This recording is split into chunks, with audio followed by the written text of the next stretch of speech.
اگر آپ نے ابھی تک ہمارے چینل قرآن اسپیس کو سبسکرائب نہیں کیا تو چینل کو سبسکرائب کر لیں اور ساتھ ہی بیل آئیکن ہے اس کو پریس کر لیں تاکہ جب بھی ہم کوئی نیو ویڈیو اپلوڈ کریں تو اس کا نوٹیفیکیشن آپ کو مل جائے۔ بسم اللہ الرحمن الرحیم۔ اللہ تعالیٰ کے ناپسندیدہ بندے۔ فرمایا الشیخ الزانی، سب سے زیادہ ناپسندیدہ وہ شخص ہے جو بڑھاپے کی عمر کو پہنچنے کے باوجود زنا اور گناہ میں مبتلا رہتا ہے۔ شریعت میں زنا ویسے بھی برا عمل ہے، فرمایا لا تقربوا الزنا، بدکاری کے قریب بھی نہ پھٹکو، انہ کان فاحشۃ ومقتا وساء سبیلا، کیونکہ وہ ایسا فحش عمل ہے جس پر اللہ کا غصہ بھڑکتا ہے اور وہ برائی کا راستہ ہے۔ بدکاری کا راستہ برائی کا راستہ ہے۔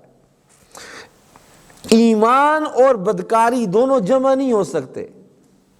ایک موقع پر ارشاد نبوی ہے، جب کوئی بندہ بدکاری کرتا ہے، حضور نے فرمایا صلی اللہ علیہ وسلم نے، تو ایمان اس کے اندر سے نکل کر سر کے اوپر سایہ کی طرح سے چھا جاتا ہے، اور جب وہ اس عمل بد سے فارغ ہوتا ہے تو ایمان اس کی طرف واپس آ جاتا ہے۔ یعنی جس وقت وہ اس عمل میں مصروف ہوتا ہے اس وقت میں ایمان اس کے وجود سے نکل چکا ہوتا ہے۔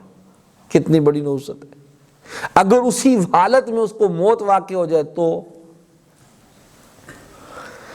اس لیے زنا کی شناعت اور برائی اس وقت اور بڑھ جاتی ہے جب بدکاری کرنے والا بوڑھا آدمی ہو، جس کے قوائی کمزور ہیں۔ بھئی چلو جوانی ہے نا، تو جوانی میں انسان کے قوا مضبوط ہے، اعضاء کے اندر طاقت ہے، قوت ہے، جوش ہے، ولولہ ہے، تو انسان بدکاری کی طرف چلو میلان ہو جاتا ہے۔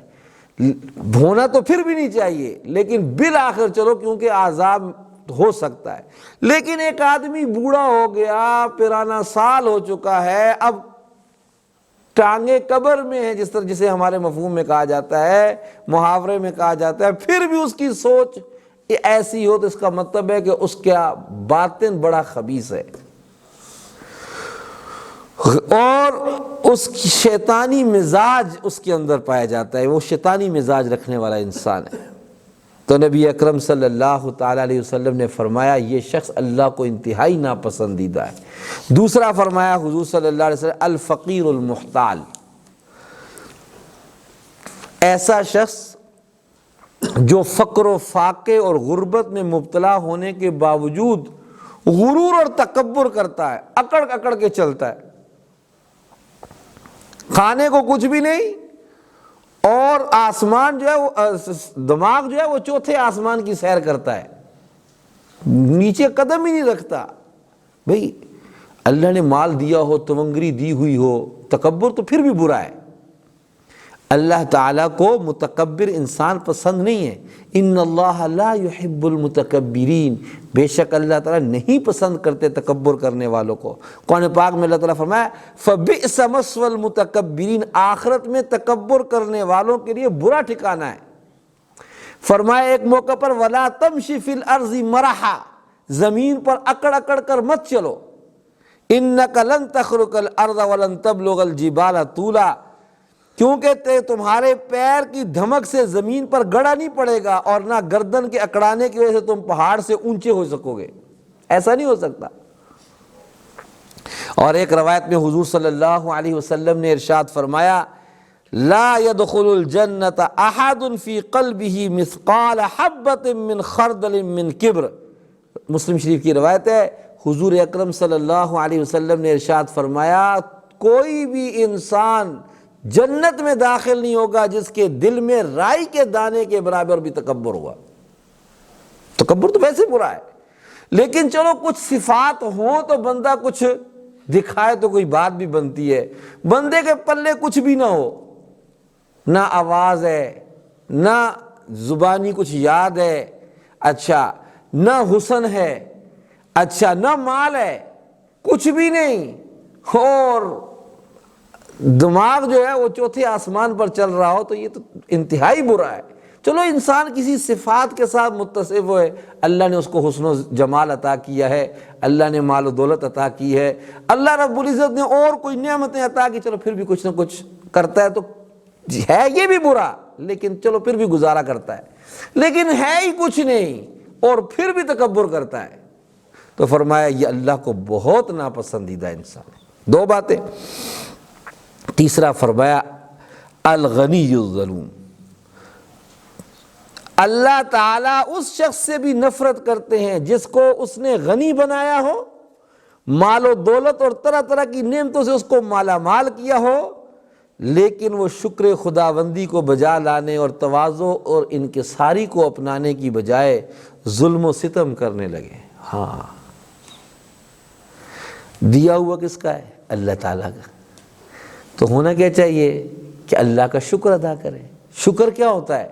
اللہ کی دی ہوئی نعمتوں کو اللہ کے حکم کے مطابق خرچ کرنا۔ اب یہ اللہ تعالیٰ نے روشنی دی ہے، یہ اللہ کی نعمت ہے۔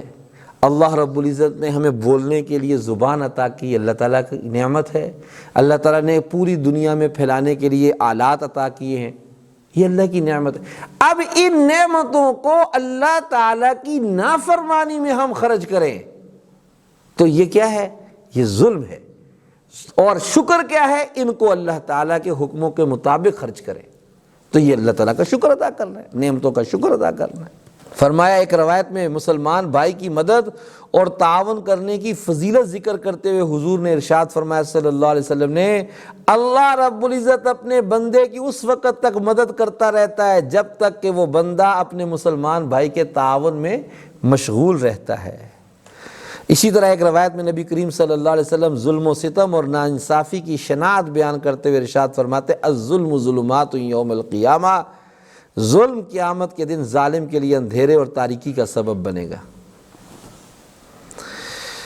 اللہ تعالیٰ پوری امت مسلمہ کو ان تینوں طرح کی برائیوں سے بچنے کی توفیق عطا فرمائے۔